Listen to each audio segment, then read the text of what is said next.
Most of these new iPhones don't come with chargers anymore, but this iPad still does. Got some instructions.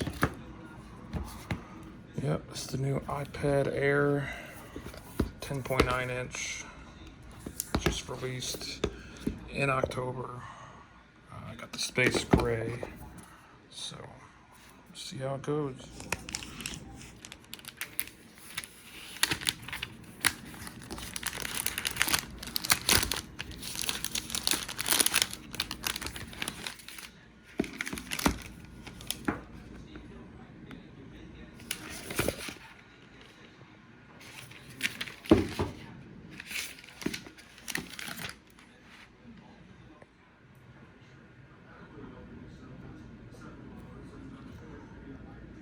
Doesn't take the same charger as a iPhone, the old iPads.